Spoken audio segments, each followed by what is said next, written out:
Hi and welcome to Shamba Lemayian. I am Lemayian, max.lemayian. I'm a Zungu from Sweden that also live in Kenya. So this is now our place in Kenya where we practice agroforestry in permaculture design. And one of the inspirations here mainly is their interactions now with the indigenous people, like the Maasai, El Chamos and Samburu, and all their knowledge. So we're doing a lot of things here, and I want to show you what we've been up to from last year. So, much welcome.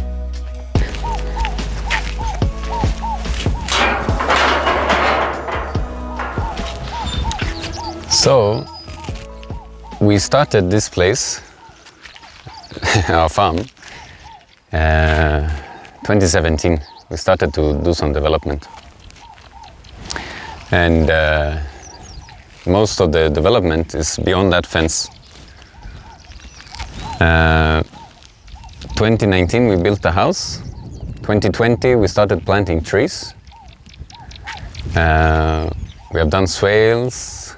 Now we are expanding this side, and we are getting grasses, trees. We are now being able to have a lot of goats, sheep, chickens, because this place is very fertile. It produces a lot of food for them. But when we started, it didn't look like that. If you go to my YouTube channel, actually, you'll be able to go and look for those videos, how it looked. We are in Samburu County, and we're in Maralal, which is the headquarters of Samburu. And here we receive on average about 600 millimeters of rain. So it's a semi-dry area. So from August to September it can be green, and then the rest of the year is normally dry, unless a little bit of rain in November. So we are now in a very green year. Some years the average are 600 millimeters, but some years can be 1,000, some years can be maybe 200 or 300. So this year it seems to be raining a lot. So even outside me now it is green. And people here are pastoralists, depending a lot on the animals, the cows, the goats, the sheep. And this place is overgrazed. Others are farming in a way that is depleting the soil. So when we started, actually the soil was an issue. The soil was not really that strong, and even us, we had paddocks like this. So we have been doing a lot of kind of work to improve this place, the grassland, the soil, the trees, all of those things. So come and see what are the important things that they are done. So the very first thing we did was to fence the land. This is the recent fence that are a bit simple, where we have barbed wire, and then we mix branches from the trees that we have grown actually since this year, which is mostly acacia and this tree or bush. And then long term we plant other kind of bushes, even acacia trees and whatever, that will now close this place. So one thing is the fence. The fence has been the most important actually. Secondly is water catchment kind of things. So we do a lot of water catchment here. We make sure that any drop of water that falls on this land stays on this land. So we have many features, different places of this Shamba. So water cannot go, which means we have no erosion. If there's erosion here, that soil will be ending up still in the same Shamba, further down. And then we have a lot of grass. So first thing was fence. Secondly is water catchments. Thirdly, that we have been using is we manage our grazing. We have animals, but we manage our grazing. So like this place now is our reserve grazing field. Here we will let this place to rest for 6 months, whereby the grass, as you can see, have a chance to be very tall. And every year we are getting more grass. And a benefit of this, when we are not grazing here all the time, is we are getting many bushes. We're getting acacias, we're getting croton. There are 2 different kinds of crotons. We're getting some sedia trees, bushes, cassia, senna. We're getting some castor. We're getting some sunoni, so many trees. And this is now the importance. These are now very important species that's starting now to make its own kind of savanna bushland, which we really need. And the importance of all these trees are now the things that I've learned from the Ma-speaking communities. And that importance that I know, now it makes me to really appreciate these species that are indigenous. So we are getting a lot of bushes without planting. It's a way of planting, this managed grazing. And we have some rain coming, which is now this season. We have had a lot of rain. Kenya have been flooding, places have been flooding. And one of the things we do is that from the neighbors' farms that are on top of us, that are not yet adopted this kind of farming, they still have a lot of erosion. And still there's erosion from this road coming. So we are taking a lot of that water. When we have heavy rains, that water will actually come and irrigate this place. So we're not only dependent on the rain coming on our land, but we're actually getting water from our neighbors' places and the road. And it also brings some nutrients, seeds, sand, and other things. Now it's raining a lot, so let us go to a place where it's more shaded.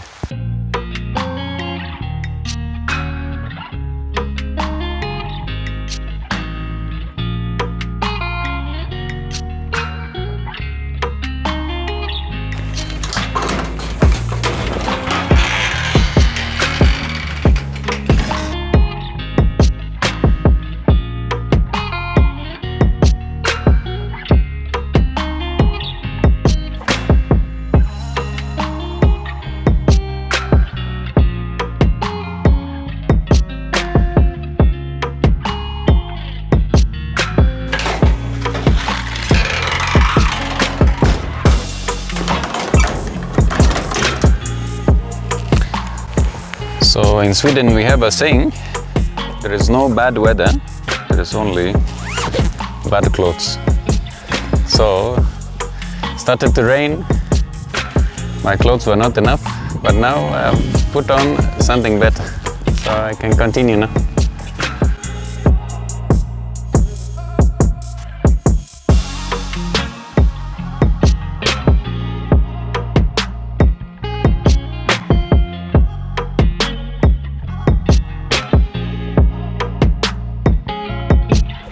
So now we are getting an opportunity from the water from the road, and then again on the land that we are grazing, we are bringing those 2 resources in this place. So we are getting water, we are getting the manure from the animals. So we have some 2 acres of grazing, and we have some 10 animals right now grazing, and we have some 20 chicken or something.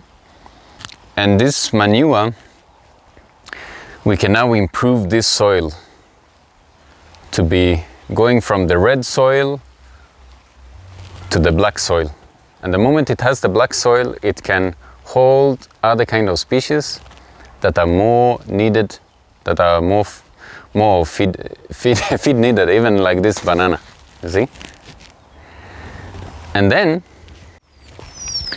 that water from the road, it goes through the first grazing area, and the sand, the chaff, whatever, it is filtered, it's deposited in that place, and then it comes slowly up to here. In this place, and then we normally fill this place with that flood water. So for this last 2 months we have had big rains, like 30, 40, 50 millimeters, that makes that water to be too much until it reaches here. And it has happened 10 times in two months. And then there is a small feature to collect water, and the idea is to collect water here, and then that water will sink inside and it will slowly irrigate these trees that are coming. And we are planting trees all over here. All over. It's a very dense place for trees, very dense. And we have all kind of trees. We have crotons, we have castor, we have gravelia, we have jacaranda, we have leucaena, we have mulberry, we have now the melia tree, so many different species of trees for support. And then down here we are planting so many fruits. And then we have a feature again of a small dam. So water comes here, it gets filtered, and then it goes into that dam. So that dam, we use water as we plant trees. Maybe the first week if there's no rain. But most of the time we don't water, we plant. If it rains a lot, heavy rains, and the soil is still wet, that's the time we will come with a djembe, dig and put the trees inside here. So here is really, really fertile now. A lot of water is stored in the ground, and there's a lot of change in this soil, whereby it's becoming very fertile place. So a lot of resources, and this is a small place. It's like 500 square meters, which in Kenya equals to a plot. So the resources from 2 acres where animals are grazing, and we are taking that manure, we are taking it here in this small place, and also that water. It creates this opportunity.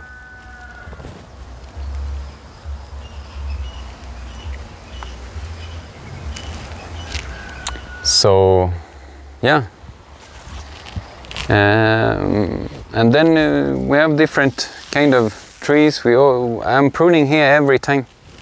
Even this one, I've been pruning. I just come, not to let this place to be too shaded. I'm trying to make these things to have sunlight. The same with the castor. We are pruning all the time.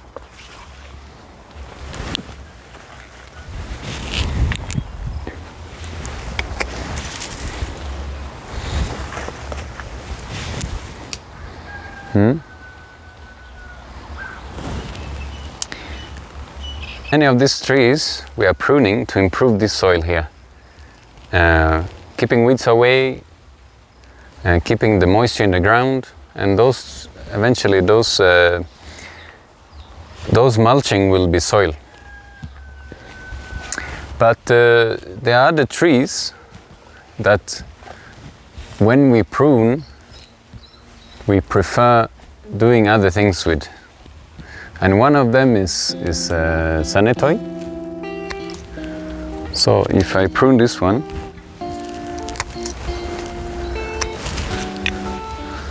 the sanetoi, And then sometimes I like pruning the mulberry.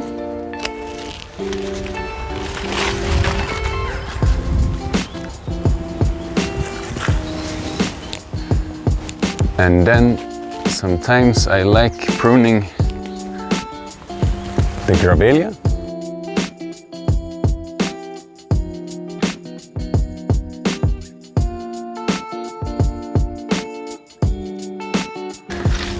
And then sometimes I like pruning the Leayan.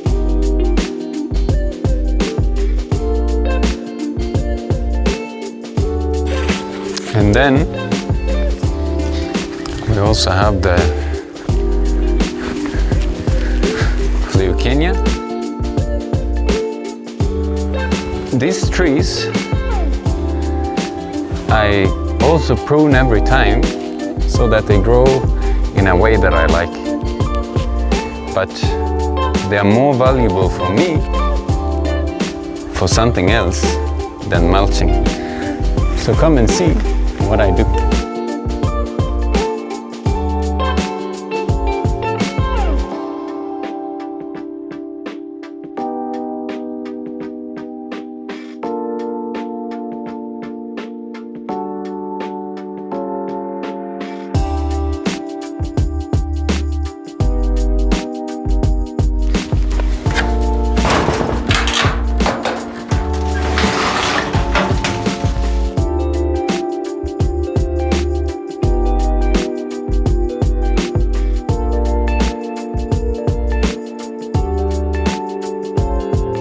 So, these things are not found in the grazing field here. These trees are very much liked by the goats. So in a way, providing these things back, you see, up here you can see my forest. And the manure from this are the one making it possible to have a dense forest like that. And for those trees to thrive.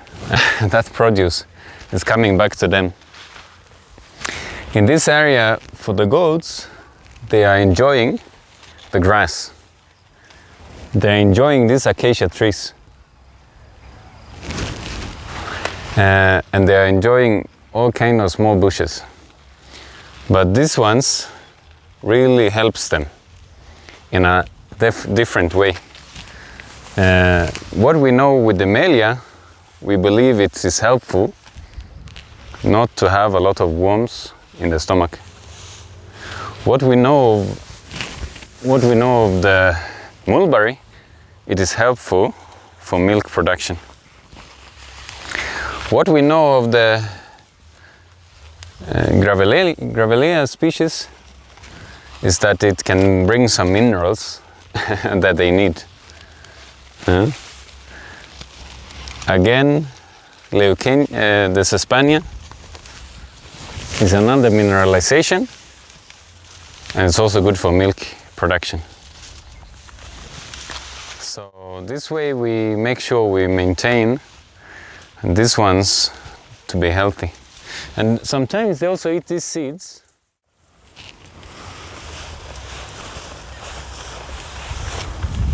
They will actually eat the small seeds. So they will just crush this one until you can hear these seeds crashing.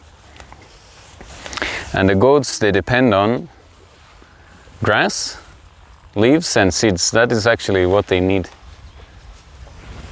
And we are doing well. These goats are really doing well, performing well. These small ones is strong. And it's only like 3 or 4 months old, and it's very healthy. The skin is very soft. They're very happy animals. And we also have some sheep. Because of this year we added some sheep because the grass is too much, whereby the goats cannot finish this grass. We have to balance. But these ones will not have for a long time. When the grass becomes small again, we will sell these ones and let the goats to remain. So these are the main things that we are doing here in Shamba, Lemayian. And I hope you find these things interesting and you're learning new things. And if you want to come here to visit, see, learn, there will come actually an opportunity. And that opportunity is really mostly in another farm that is just my neighbor. It's called Encosira farm. And they are doing what I'm doing a bit and doing some other things as well, like beekeeping that I'm not really doing.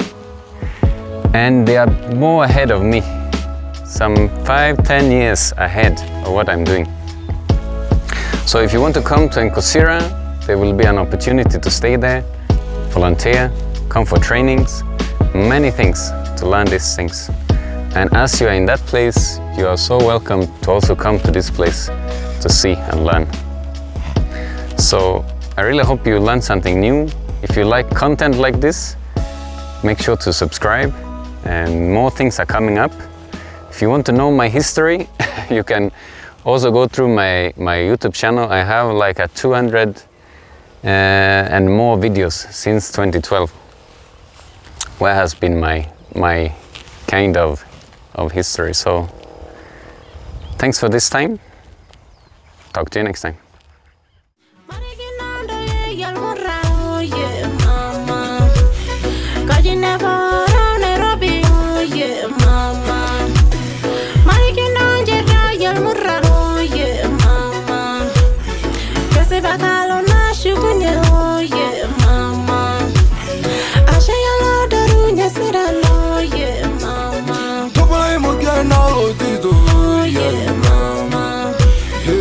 Shamba ingo dormo sungu, yeah mama. Yeah nak yo mirigi noi salamu, yeah mama. Kamu parogi Shamba inaido, yeah mama. Oi say li Lemayian, yeah mama. Kamu swadu mo biga samburu, yeah.